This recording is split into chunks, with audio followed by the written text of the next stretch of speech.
Hola, profe, ¿todo bien? Muy buenas tardes, ahora sí, buenas tardes a todos. ¿Cómo están? Bien, clase de hoy. Ahí vamos a poner a compartir la pantalla y vamos a hablar de las emociones. Sí, las emociones nos faltaba y nos faltaba hablar de motivación. Así terminamos lo que es el módulo número 2. ¿Sí? Así que lo primero, vamos a conocer nuestras emociones. ¿Sí? Buenas tardes, Rocío. Buenas tardes a todos. Bien, como dice ahí, las emociones son experiencias psicológicas y fisiológicas que son bastante complejas, que surgen en respuesta a un estímulo interno o también puede ser un estímulo externo, que son percibidas como significativas para nosotros, para el individuo. ¿Sí? A ver, las emociones entonces podemos decir que son componentes fundamentales de la vida humana, ¿sí? Y que desempeñan un papel crucial en qué, en la formación o en la forma, mejor dicho, en que nosotros percibimos, en la forma en que nosotros experimentamos, en la forma en la que nosotros nos relacionamos con el mundo que nos rodea, ¿sí? Las emociones tienen algunos aspectos que también son bastante claves, que primero que las emociones tienen componentes, como les dije antes, tanto psicológicos como fisiológicos. ¿Sí? El componente psicológico, ahí podemos incluir todo lo que son las experiencias en este caso subjetivas de las emociones, ¿sí? Cómo nosotros o cada uno de nosotros percibimos el sentimiento, por ejemplo, de la alegría, de la tristeza, del miedo, de la ira, y otro componente fisiológico, que eso implica cambios en el cuerpo, por ejemplo, el aumento del ritmo cardíaco, cambios en el tema de la respiración, la sudoración, la liberación de hormonas, ¿sí? Otra cosa, las emociones cumplen diversas funciones adaptativas en la vida de los individuos, ¿sí? Por ejemplo, el miedo nos puede ayudar a nosotros como personas a protegernos de un peligro potencial, ¿no? La alegría, por ejemplo, la alegría promueve todo lo que sería la vinculación social, el bienestar emocional. Y la tristeza, por ejemplo, puede señalar la necesidad por ahí de procesar, de superar pérdidas, ¿sí? Y como todos sabemos, las emociones se expresan de varias formas, ¿sí? Incluido todo lo que es expresiones faciales. Ni hablemos del lenguaje corporal, ni hablemos de la voz, ni hablemos de las acciones, ¿no? ¿Sí? Entonces, las experiencias emocionales muchas veces pueden ser innatas o pueden ser aprendidas, ¿sí? Después tenemos todo el tema de la regulación emocional, ¿sí? Que la regulación emocional es un proceso, ¿sí? Un proceso por el cual la persona maneja y controla sus emociones, ¿sí? Por ejemplo, para implicar ciertas estrategias como la supresión emocional, uno que hace oculta una emoción, ¿sí? Utilizamos todas las expresiones emocionales según situaciones adecuadas, ¿sí? Y a lo largo de toda la historia de la psicología, en este caso, se han propuesto en realidad diferentes o diversas teorías para explicar las emociones, ¿sí?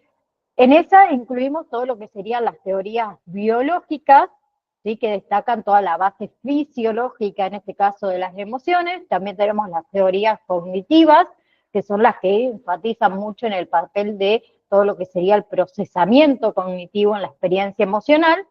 Y las teorías sociales, que las teorías sociales que hacen, consideran la influencia del entorno social, ¿sí? En la comprensión y en la expresión, en este caso, de las emociones. ¿Bien? Y otra cosa, las emociones interactúan estrechamente con ¿qué? Con el pensamiento y con la cognición. Entonces, pueden influir mucho en la toma de decisiones, ¿sí? Por eso hay un dicho muy bueno que yo siempre por ahí lo digo y no lo implementamos muchas veces, que cuando estamos enojados no tomemos decisiones, ¿sí? Pero además de incluir en las decisiones, influye, perdón, en la memoria, en la atención, en el juicio, ¿sí?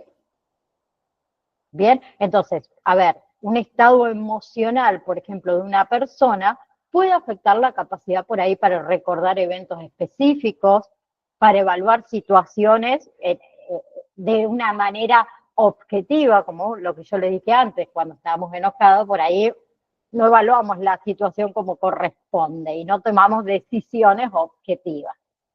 Entonces, en resumen, a ver, las emociones son aspectos fundamentales de la experiencia humana, que desempeñan un papel vital en nuestra adaptación, en nuestra comunicación, en nuestra interacción social. ¿Sí? Y el estudio de las emociones es multidisciplinario. ¿Por qué? Porque involucra áreas, diferentes áreas, la psicología, la neurociencia, la sociología, la antropología, ¿sí? Yo en la clase pasada les había comentado que hay dos tipos de emociones, no sé si ustedes recuerdan, le dije que estaban las emociones primarias por un lado y por otro lado las emociones secundarias, que es lo que vamos a definir ahora, ¿sí? Primero vamos a comenzar por lo que serían las emociones primarias, que como dice ahí, son un conjunto de respuestas emocionales innatas, son universales, que se cree que son experimentadas por todas las personas, más allá de su cultura, más allá de su contexto social, ¿sí? Entonces, las emociones primarias, ¿sí?, se consideran fundamentales. ¿Por qué? Porque son las más básicas, son las elementales, ¿sí? Bien, ¿cuáles son esas emociones primarias? Tenemos, por un lado, lo que sería la alegría o la felicidad, ¿sí?, que se experimenta como una sensación por ahí de bienestar, de placer, de satisfacción, ¿sí?, que muchas veces puede surgir en respuesta a un evento positivo, ¿sí?, un logro personal, por ejemplo, una experiencia placentera, ¿sí? Luego tenemos la tristeza, ¿sí?, que se experimenta como una sensación muchas veces por ahí de desánimo, de malestar, de melancolía, de pesar, ¿sí? Que sugiere en que en una respuesta a pérdidas muchas veces, a decepciones o a ciertas situaciones por ahí que amenazan lo que sería nuestro bienestar emocional. La tercera emoción es el miedo, ¿sí? El miedo es una emoción que surge en respuesta a una percepción, por ejemplo, de peligro o de amenaza, ¿sí? Puede manifestarse muchas veces el miedo como ansiedad, como nerviosismo, como temor, y puede estar relacionado el miedo con eventos reales o eventos imaginarios, ¿sí? La cuarta sería la ira, ¿sí?, que es una emoción que uno experimenta como respuesta a una situación que muchas veces nosotros percibimos como injusta, como frustrante, como amenazante, ¿sí? Y se manifiesta muchas veces con irritabilidad, con furia, con resentimiento, ¿sí? Luego tenemos el asco. El asco es una emoción que surge en respuesta a estímulos que nosotros percibimos como desagradables, como repugnantes, como inmorales, ¿sí? Puede manifestarse ahí como una repulsión física o como una repulsión emocional, ¿sí? Muchas veces está relacionado, por ejemplo, con alimentos, con olores, con comportamientos sociales también o cualquier otra situación. Y por último tenemos lo que sería la sorpresa. ¿Sí? La sorpresa es una emoción que surge cuando una persona se enfrenta a algo inesperado o algo novedoso, ¿sí? La sorpresa muchas veces se manifiesta como un desconcierto, como una admiración en otras ocasiones, como asombro, ¿sí?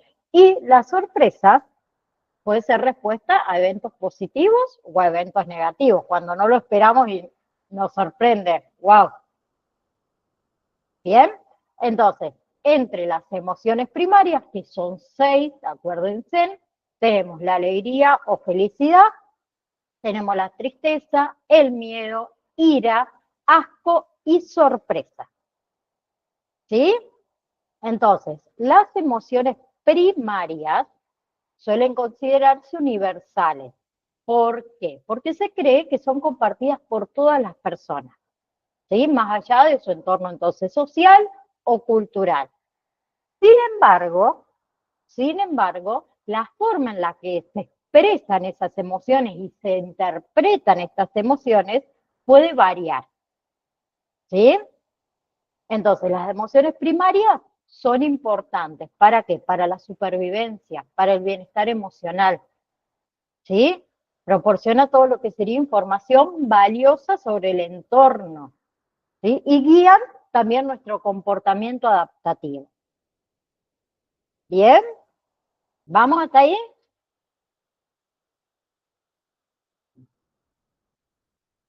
¿Sí?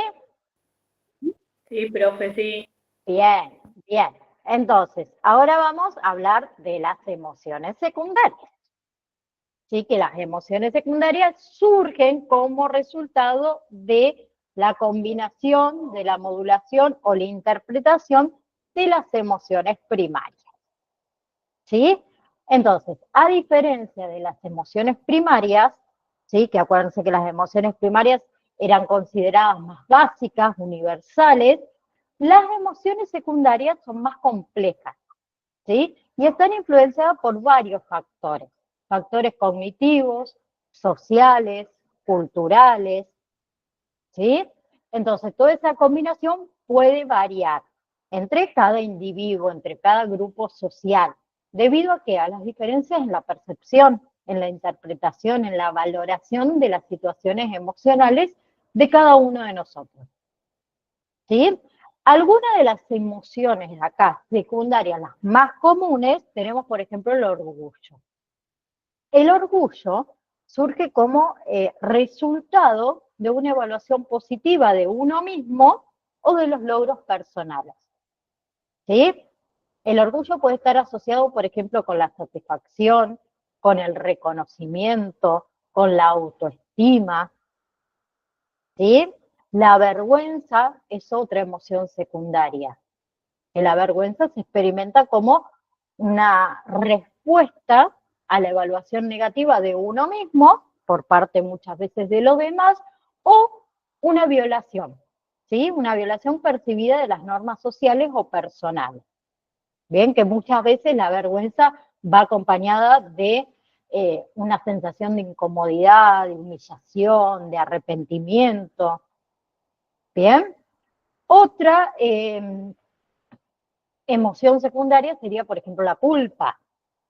¿Sí? La culpa surge como resultado de una evaluación negativa de uno mismo, por ahí, por haber causado daño o infringido normas sociales o morales, ¿sí? Que muchas veces la culpa va acompañada de remordimiento, de autorreproche, ¿sí? La empatía es otra emoción secundaria, que la empatía surge como el resultado de que la capacidad de comprender y compartir los sentimientos y experiencias de los demás, ¿sí? Que está asociada también con la solidaridad, con la compasión, por ejemplo.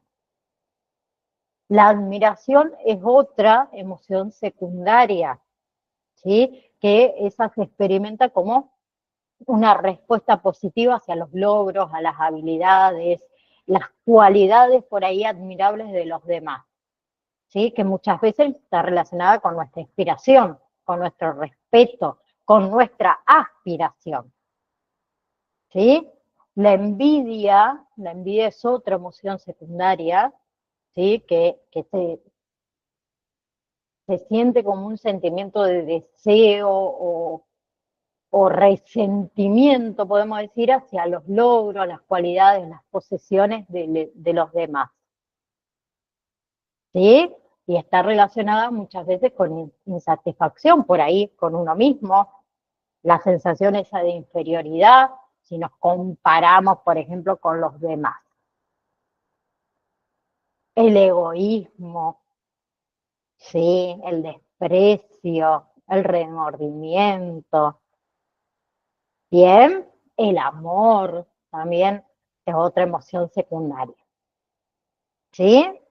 Entonces, las emociones secundarias son ese resultado de ciertos procesos psicológicos mucho más complejos, como sería la evaluación cognitiva, la reflexión sobre uno mismo, la reflexión sobre los demás, y muchas veces esas emociones acompañan en un papel importante el tema de la regulación social y moral, ¿sí? Como también las relaciones interpersonales de cada uno de nosotros. Estas emociones secundarias pueden influir en nuestro comportamiento, en la toma de decisiones. ¿Por qué? Porque están asociadas con la percepción de la identidad personal, con la moralidad, con la empatía hacia los demás. ¿Sí? Ahora, tenemos motivación. ¿Sí? Que yo siempre digo que uno se mueve por motivación, por un motivo.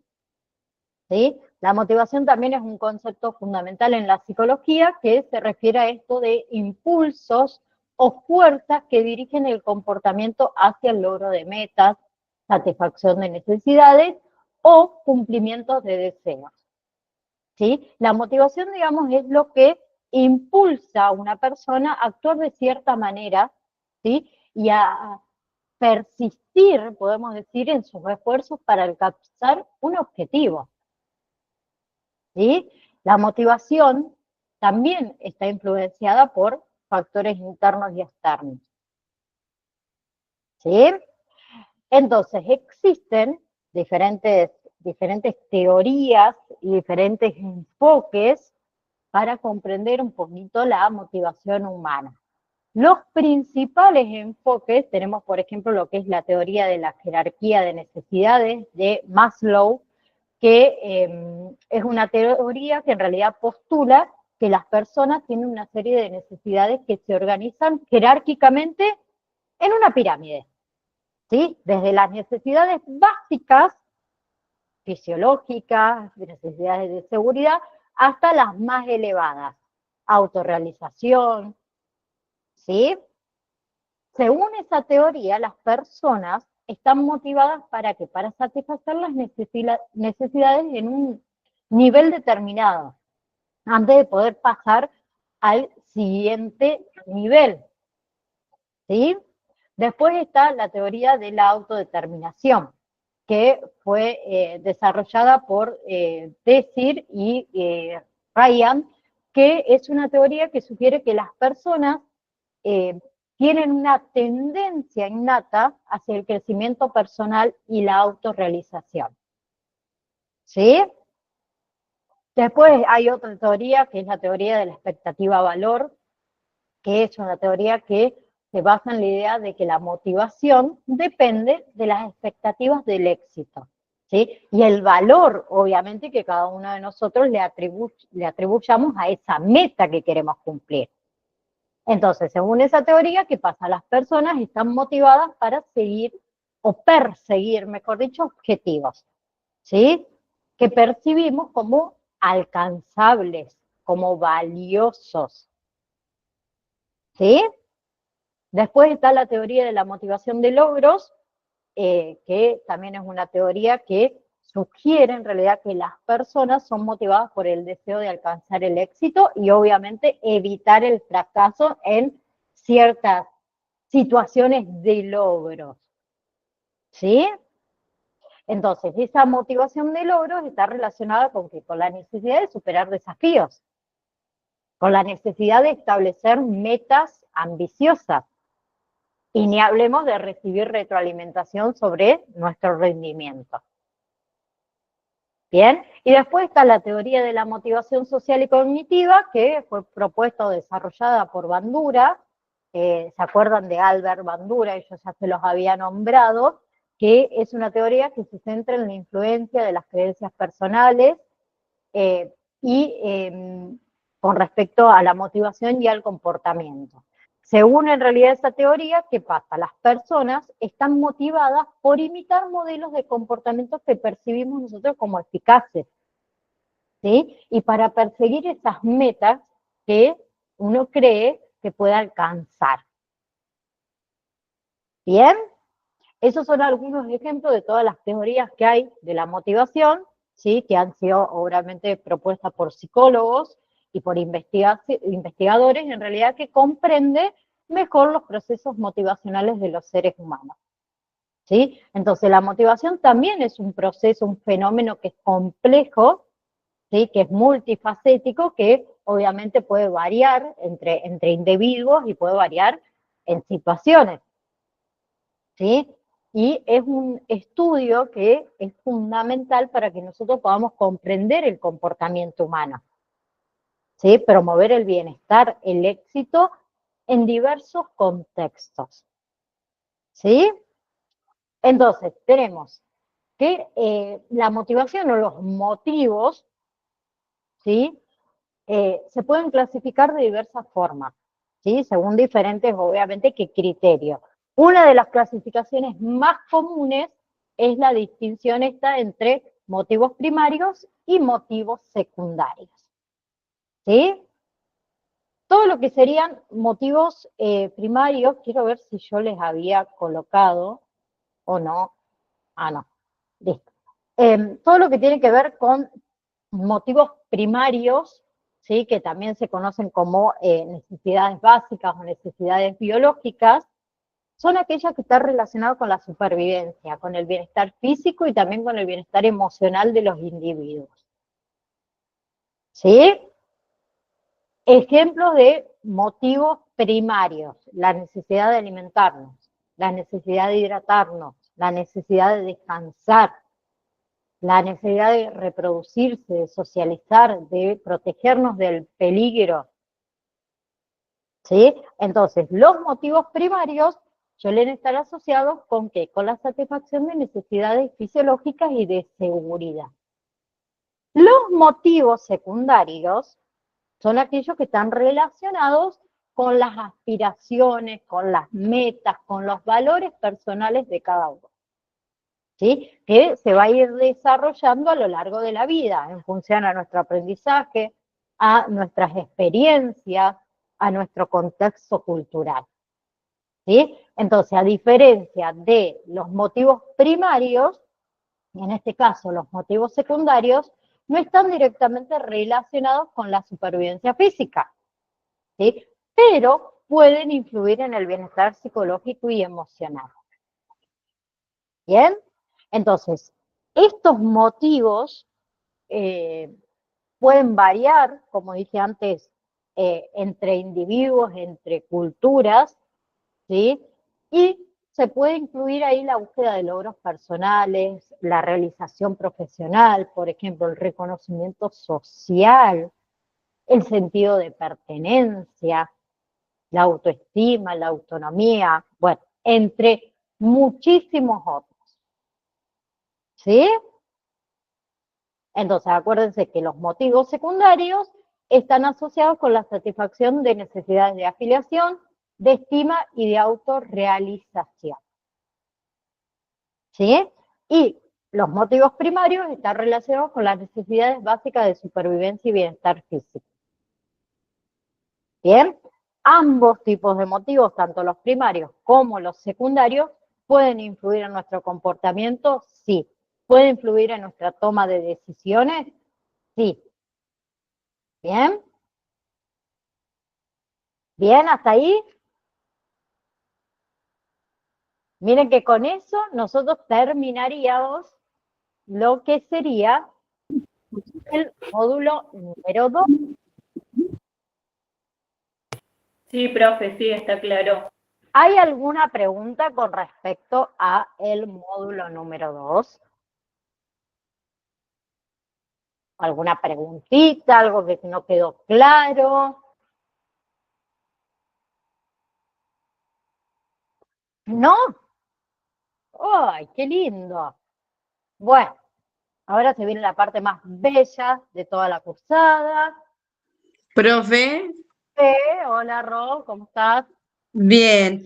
En la motivación secundaria también, o sea, puede ser los logros y la seguridad también. En los primarios, En bueno, los secundarios. en los secundarios, sí, en realidad la seguridad sería más primario que secundario, Ah, bueno. ¿sí? Porque vos, o sea, es innata la seguridad, como alimentarse, como a ver, Claro, sí. Sí, sí. eso soy super yo auxilio, dice Esther. Esther, ¿quién quiere, a ver, quién se anima, vamos a decirlo así, si no, bueno, me tocará hablar a mí. ¿Quién se anima a explicarle en pocas palabras a Esther, es similar al primero el examen, el hecho, el yo y el super yo? Ah, ¿alguien se anima? ¿Alguien más o menos lo tiene por ahí? No sean malas, no me hagan hablar a mí. ¿Nadie? Ah, no, no vale. ¿Nadie se anima? No lo tengo que estudiar. Bueno, Esther, necesita que entonces lo charlemos un poquito más.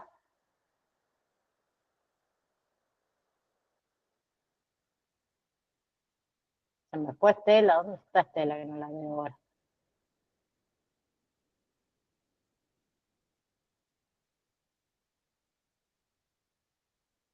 ¿No?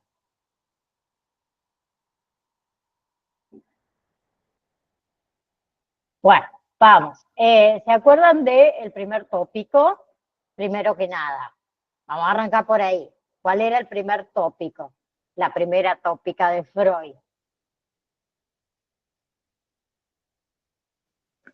El preconsciente, consciente, inconsciente. E inconsciente. Bien, bien, acuérdense primero de esa parte. ¿Sí? Sí. Bien. Segunda tópica, ahí sí estaría el yo y Y el el super. yo. Bien, entonces tenemos en la primera tópica que era inconsciente, preconsciente, consciente. Acuérdense que en el inconsciente, ¿sí? Eh, a ver, ¿cómo decirlo para que sea más fácil? Eh, Rige lo que sería el principio de placer. No es nada lógico el inconsciente. ¿Sí? Es lo que nosotros tenemos allá muy guardadito, pero que quizá con un poquitito de esfuerzo podemos volver a traerlo a nuestro consciente. ¿Sí? Después teníamos el preconsciente, que acuérdense que ahí teníamos todo lo que era el principio de la realidad. ¿Sí? Es lógica de la realidad. ¿Sí? Y después el consciente, que es el principio directamente de la realidad, de lo que vivimos hoy en día. Ah, mira, Laura acá nos pone. Ahora vamos a la segunda tópica. El ello es la parte instintiva, busca el placer inmediato. Bien, me gustó. El yo es la parte racional, equilibra los impulsos del ello con la realidad. Me gusta, bien, Laura. Y dispone también el super yo. Respeta la moral, las normas sociales, controlando los deseos del ello. Bien, bien, me gustó, me gustó. Bien, bien. Entonces, tenemos el ello, el yo y el super yo. ¿Sí? El ello, acuérdense que es el principio del placer. ¿Sí? Es inconsciente el ello. El ello lo único que busca es que satisfacer sus necesidades, la que sea. ¿Sí? El yo es el principio de realidad. ¿Sí? tiene la función, el yo, de mediar entre el ello, que es inconsciente, el super yo, que ahora lo vamos a ver, y la realidad. ¿Sí? El super yo que representa las restricciones morales, como puso Laura, los impulsos, ¿sí? Y aparece, acuérdense, el super yo aparece después de la elaboración del complejo de Edipo. ¿Sí? Bien. Entonces, tenemos el ello, que es el principio del placer. El yo es el principio de realidad. ¿Sí? El que está en contacto, digamos, con el mundo externo. Y después está el super yo. El super yo representa, acuérdense, todas esas restricciones morales y todos los impulsos hacia la perfección. ¿Sí? Que es el resultado de que de la incorporación en el yo, ¿sí? De esos mandatos paternos que nosotros tenemos, que aparece después de la elaboración del complejo de Edipo. ¿Sí? El más consciente, acuérdense que es el yo, el principio de realidad, ¿sí? El que está en contacto con todo el mundo, ¿sí? Entonces, el yo está entre el consciente y el preconsciente. El ello es 100% inconsciente, ¿sí? Y el super yo, podemos decir que es 80% preconsciente y un 20% consciente. ¿Sí? ¿Bien? ¿Vamos hasta ahí? Entonces, ¿qué hace el super yo muchas veces? Lidia entre el ello y el yo. Es el que está en el medio ahí, luchando. A ver, complacemos todo nuestro placer que dice el ello sin importar el resultado, que puede ser negativo o positivo, o nos centramos en el yo, que es la realidad, ¿sí? Que nos puede salir bien o mal también, ¿no? Esa realidad. ¿Sí? ¿Ahí se entiende más o menos?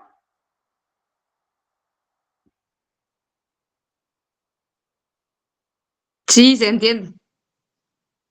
Esther, que preguntó, ¿dónde está Esther? Que no la veo ahora.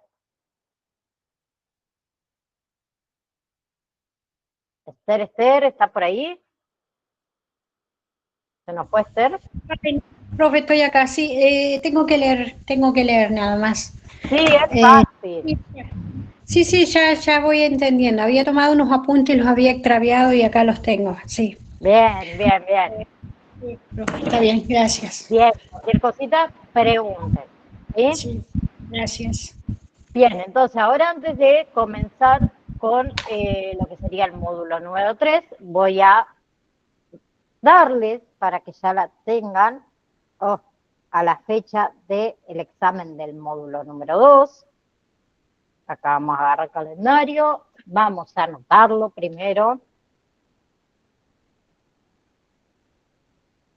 Bien.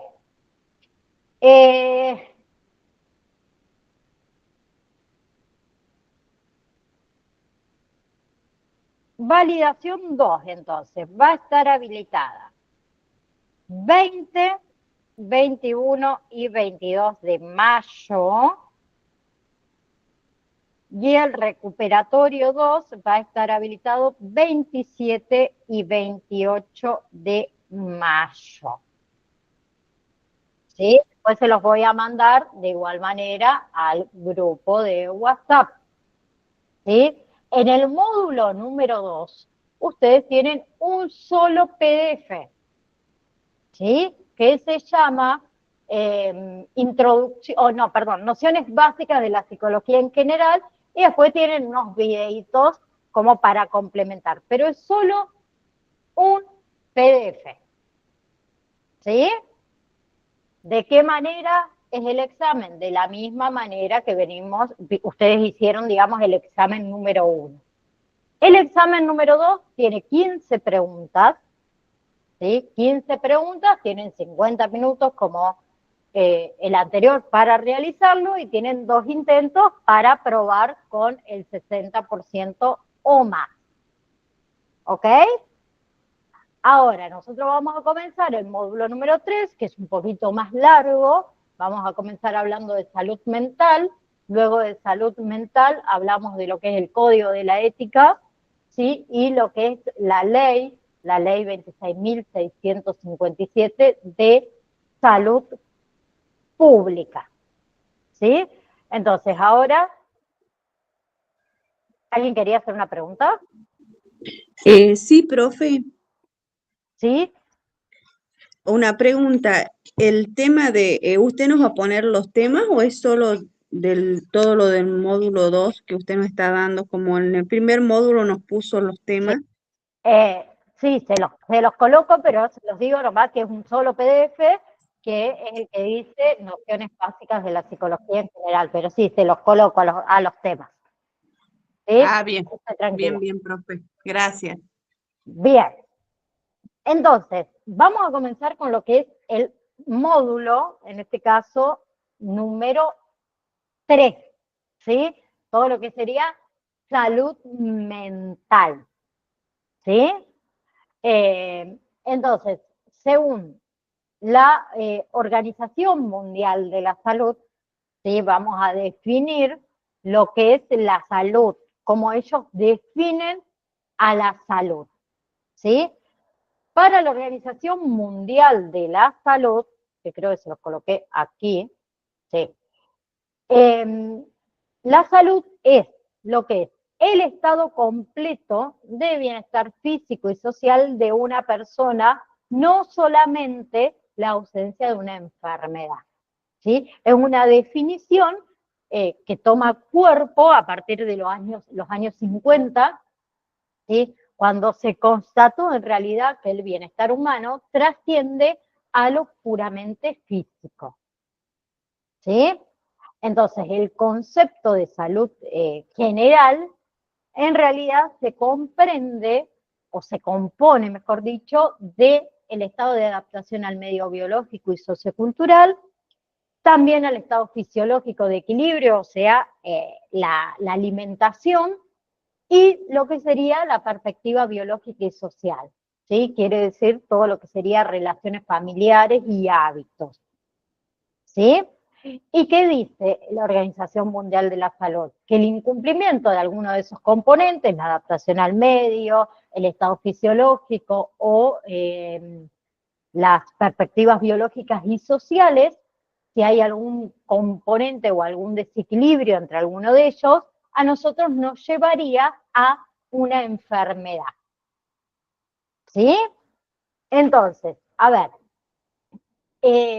la Organización Mundial de la Salud, ¿sí? Considera que el goce del grado máximo de salud que se puede lograr, ¿sí?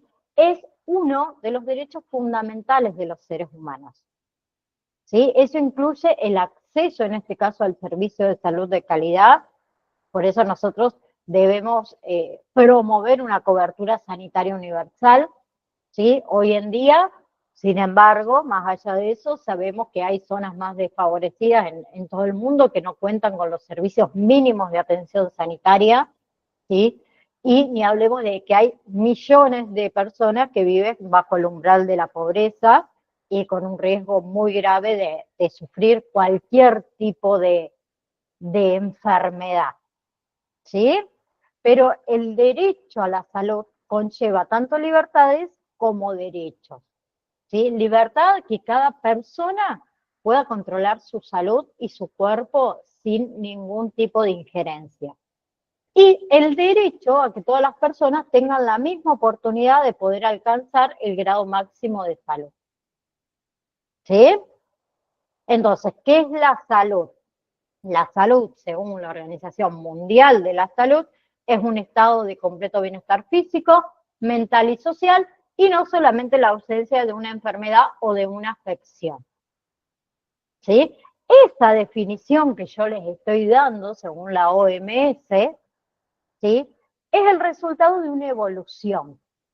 ¿Sí? ¿Por qué? Porque en realidad surgió como reemplazo de una noción que se tuvo durante muchísimo tiempo, que presumía que la salud en realidad era simplemente la ausencia de enfermedades biológicas. ¿Sí? Entonces, la Organización Mundial de la Salud, a partir de la década del 50, revisó esa definición y finalmente la reemplazó por esta nueva. ¿Sí? ¿Por qué? Porque la noción de bienestar humano trasciende a lo meramente físico. ¿Sí?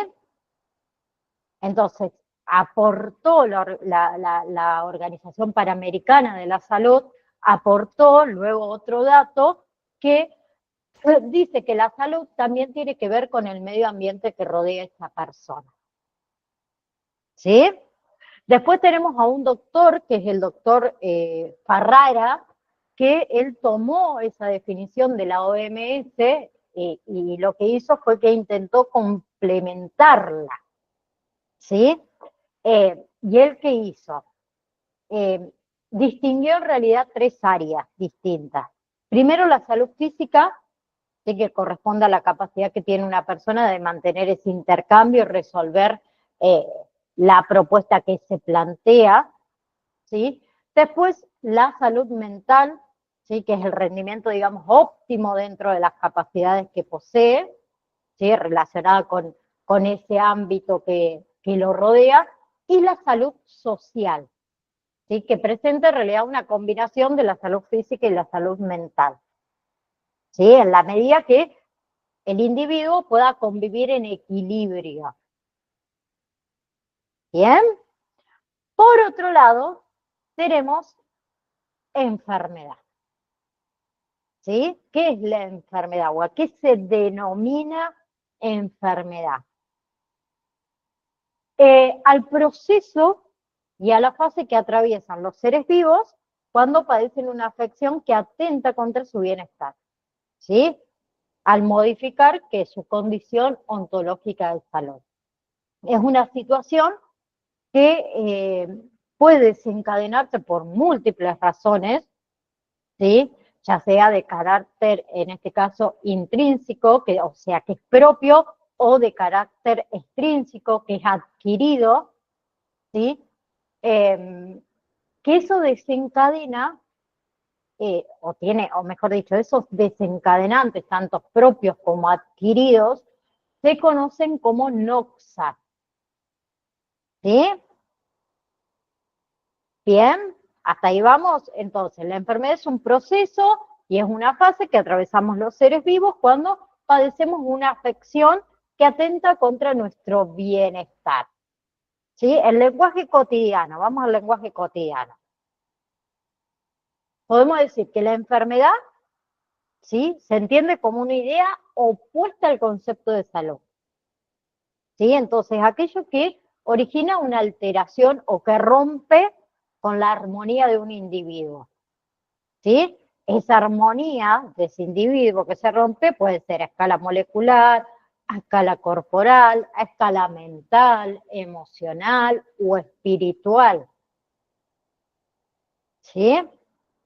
Por eso, a ver, hay una dificultad muy grande en definir el concepto de enfermedad. ¿Por qué? Porque cada individuo lo hace de acuerdo a sus propias vivencias.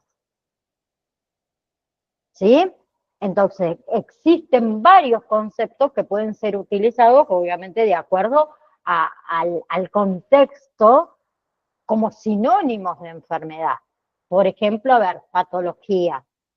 Por ejemplo, desorden, desequilibrio, alteración, trastorno, padecimiento, anormalidades. ¿Sí? Y hay distintas ciencias que se encargan de estudiar, que se encargan de analizar, que se encargan de combatir las enfermedades. ¿Ok? ¿Sí? Hay otras definiciones de enfermedad, según la Organización Mundial de la Salud, ¿sí? Que acuérdense que para ellos implica el bienestar a nivel físico, mental y social de un individuo. Un individuo, eso era salud, mientras que enfermedad es la presencia de un mal o una afección puntual. ¿Sí? Entonces, un individuo que presenta una afección carece de salud. Y después tenemos la definición según el diccionario médico Teide, que ellos definen a la enfermedad o llaman a la enfermedad a un conjunto de alteraciones morfológicas y estructurales que se producen en nuestro organismo como consecuencia de un agente, ¿sí? Un agente interno o un agente externo, por el cual nuestro organismo no tiene la capacidad de oponerse o no consigue por ahí enfrentarlo con la fuerza suficiente para erradicarlo. Y después está el diccionario terminológico de ciencias médicas, que ellos recogen que una enfermedad es la pérdida de salud, ¿sí? O sea, una desviación, podemos decir, del estado fisiológico, ¿sí? Que se presenta a través de ciertos síntomas puntuales y cuya maduración es predecible, ¿sí? La enfermedad también tiene diferentes orígenes, ¿sí? La causa, digamos, de una enfermedad pueden ser muchas, ¿sí? Algunas están relacionadas, como les dije antes, con agentes externos, otras con agentes internos. Esos factores reciben el nombre de noxa, que viene del griego, que significa enfermedad o afección de la salud, ¿sí? Entonces tenemos, por ejemplo, enfermedades bacterianas, que las enfermedades bacterianas son las producidas por bacterias conocidas, que desarrollan ciertos síntomas que son conocidos. Después están las enfermedades virales, que son las que se producen por un virus, cuya consecuencia son medianamente predecibles. Luego están las enfermedades venéreas, ¿sí? Que son aquellas enfermedades de transmisión sexual que también producen síntomas, obviamente, y producen consecuencias más o menos graves. Y tenemos todo lo que son enfermedades respiratorias, y ahí me faltó colocar una ahora que estoy viendo, ahora se las digo, enfermedades respiratorias que son, digamos, las que afectan a los órganos, ¿sí? Perteneciente en este caso a todo lo que sería el sistema respiratorio, que el sistema respiratorio es el encargado de prodigar el oxígeno al organismo y eliminar el dióxido de carbono.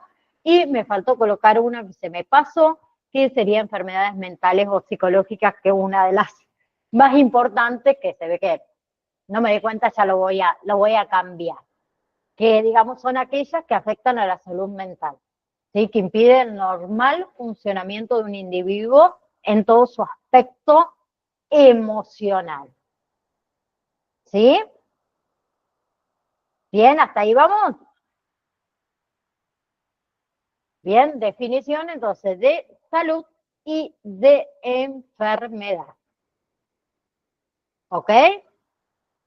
Ahora, a ver, todo lo que sería,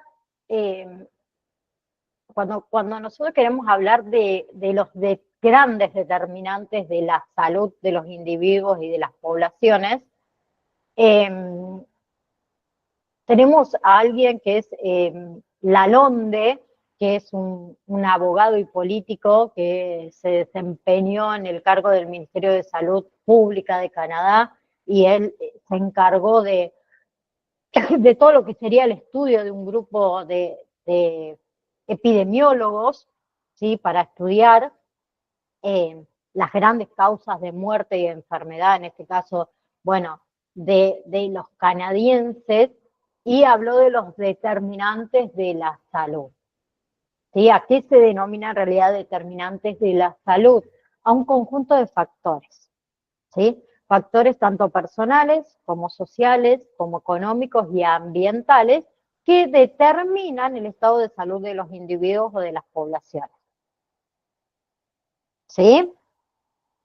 Entonces, se puede dividir a esos determinantes de la salud en realidad dos grandes grupos. Uno son aquellos que son de responsabilidad multisectorial, en realidad. Multisectorial, ¿está bien? Del Estado, ¿sí? Que hablamos ahí de determinantes económicos, sociales y políticos. Y por otro lado, la responsabilidad del sector de salud, ¿sí? Que se refiere a todo lo que sería la vigilancia, el control de un caso, la promoción, la actuación, ¿sí? Entonces, esos factores determinantes de la salud, ¿sí? Están relacionados con el estilo de vida, ¿sí? Los factores ambientales, como les dije antes, los factores relacionados también con aspectos genéticos, biológicos de la población, y por último están los relacionados con la atención sanitaria, o sea, los relacionados con los servicios de salud que se brinda a la población. Entonces, en ese informe, ¿sí? donde expuso Lolande, este político, con respecto a este estudio epidemiológico de la causa de muerte y enfermedades de los canadienses, esos determinantes eran entonces el medio ambiente relacionado con todo lo que son factores ambientales físicos, biológicos, de contaminación atmosférica, de contaminación química, tanto del suelo, del aire, del agua, ¿sí? Y todo lo que serían factores socioculturales y psicosociales, ¿sí? Que están relacionados con la vida en común. Después estaba el estilo de vida, que está relacionado con los hábitos personales, ¿sí? La actividad física, la alimentación de cada uno de nosotros, las adicciones, las conductas peligrosas, la actividad sexual, la utilización del servicio de salud. Después está la parte biológica humana, que es relacionado con todos los aspectos genéticos y también con la edad de la persona. Y la atención sanitaria por último, que ahí tiene que ver la calidad, la accesibilidad, el financiamiento de esos servicios de salud que atienden a los individuos y que atienden a la población en general. Bien. Entonces, a ver, para concluir esto, la semana que viene vamos a hablar un poquito más de directamente salud mental, ¿sí? Directamente qué es la salud mental para luego entrar en lo que sería en realidad la ley, ¿sí? La ley 26.657, ¿sí? Que es la ley de salud mental, es una ley nacional que en realidad reconoce a la salud mental como un proceso determinado de ciertos componentes históricos, sociales, económicos, culturales, biológicos, psicológicos también. Vamos a hacer, a ver, un pequeño, resumen de lo que sería salud y lo que sería enfermedad.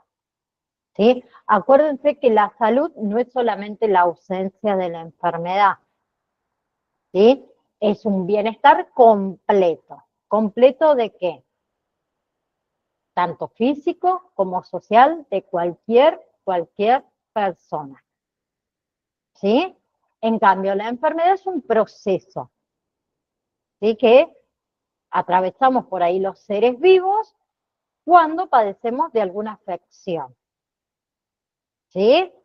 Esas afecciones pueden ser internas o pueden ser externas, ¿sí? Nos enfermamos cuando, digamos, nuestro cuerpo no puede combatir esa afección o la combate pero de una manera ineficaz, ¿sí? ¿Vamos hasta ahí? Sinónimos de enfermedad, según cada individuo, lo podemos tomar como patología, como dolencia, como alteración, como desequilibrio, como anormalidades, como desórdenes, como trastornos, ¿sí? Entonces, tenemos la clasificación de las enfermedades según el origen, teníamos enfermedades bacterianas, enfermedades venéreas, enfermedades virales, también enfermedades respiratorias y enfermedades mentales y psicológicas. ¿Sí? Y después recuerden que los determinantes de la salud desde el punto de vista del sector salud, esos determinantes es el medio ambiente, ¿sí? Que tiene que ver con factores ambientales, tanto físicos, de contaminación atmosférica, de contaminación química, también factores biológicos. Luego tenemos estilo de vida, ¿sí? Los hábitos de cada uno de nosotros, ¿sí? La biología humana, que tiene que ver con la genética y con la edad de las personas, y la atención sanitaria, la calidad, ahí está, accesibilidad y financiamiento de los sectores de salud que atienden a los individuos y la población. ¿Sí? La atención sanitaria, por ejemplo, nosotros lo vimos mucho con el tema de COVID, que no había presupuesto, que no había presupuesto para comprar el material y muchos hospitales públicos, hablo, no tenían el material para, no sé, hacernos un hisopado, para hacernos una atención como corresponde, no había camas, no había personal, todo eso tiene que ver con la atención sanitaria. La calidad, la accesibilidad, el financiamiento de los servicios de salud. Hoy sabemos que una prepaga, por ejemplo, sale mucha plata. Mucha plata para un argentino promedio, hablo, ¿no? ¿Sí? Hoy tener una prepaga, ¿sí? Una cobertura de salud, vamos a decirlo así, que yo pueda elegirla, yo quiero esta, sale mucha plata y no todo el mundo la tiene. Obra social, sí, porque muchas personas trabajan, como decimos nosotros, en blanco, y sí o sí el empleador debe facilitarle la obra social, pero también sabemos que muchas personas no tenemos un trabajo estable, por decirlo de alguna manera, y tenemos que, no nos queda opción, lamentablemente, que ir a la atención sanitaria pública, que muchas veces escasea de recursos. ¿Sí? Ni hablemos con respecto a la salud mental. ¿Sí? No sé si alguno de ustedes alguna vez intentó, lo digo de esa manera, en tono de chiste, pero es real, sacar un turno para un psicólogo, psicóloga, ¿sí? O la parte de salud mental en un hospital público. Sí, no, se demora mucho. Y no tienen a veces, ay no más, el turno. Muchísimo. Chicos, vamos a sacar un turno con un médico clínico, que es lo más común que hay, y muchas veces te lo dan para dentro de 2 semanas. No, pará, estoy enferma ahora, no dentro de 2 semanas. A mí me pasó que yo estoy con una infección muy grande en los riñones. El viernes pasado vi de nuevo a la doctora y me mandó a hacer una ecografía, me dice de urgencia, NAI, para ver si me internaban o no me internaban. En la misma clínica, voy a la parte de imágenes, le entrego al secretario, me dice, tengo para el próximo viernes, turno, para el próximo viernes. Le digo, no, pero lo necesito para ahora. No te la puedo hacer. Tuvo que salir la doctora del consultorio para que sí o sí me hagan esa ecografía, porque si no te dan de acá a... Y hablo de una clínica privada donde uno paga, donde tengo la prepaga también, que debe aportar, me imagino que lo suficiente con lo que uno... Y así todo te dan turnos. Imagínense la parte de salud mental en la parte pública, imposible. Sí. ¿Sí? Así que de eso vamos a charlar la próxima clase. Vayan preparándose. En realidad, profe, la parte de salud mental es muy, bueno, yo soy enfermera Pero es muy escasez en en los profesionales que hacen eso, porque es mucho, porque aparte hay mucha demanda y no tenés lo necesario para hacer el trabajo. Sí, sí, es mucho. Son pocos los profesionales, muy Sí, pocos, muy sí, pocos, muy sí, pocos, muy pocos y los que hay realmente no dan abasto. claro, ¿Sí? sí, sí, No es que estoy criticando a la parte pública, porque en la parte privada también, chicos, es muy difícil conseguir un psicólogo, una psicóloga que te atienda. Pero no, en la no, en parte general, pública, más. Si en la parte privada, vamos a decir, demoramos 1 año, en la parte pública demoramos 4, claro. para exagerarlo, ¿no? A eso me refiero.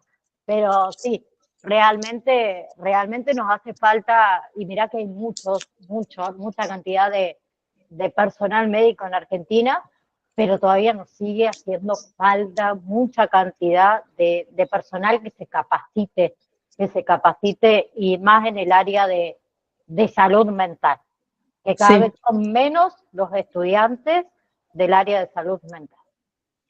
claro, ¿Sí? sí, sí, sí. Bien, chicuelos.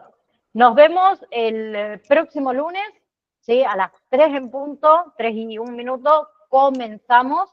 Así no perdemos tiempo y quiero que lleguemos bien a los 6 meses de cursada. Así que les mando un beso enorme, que tengan una hermosa semana larga. Venimos de tantos feriados, ahora venimos con semana larga, que por ahí nos cuesta, y vayan estudiando.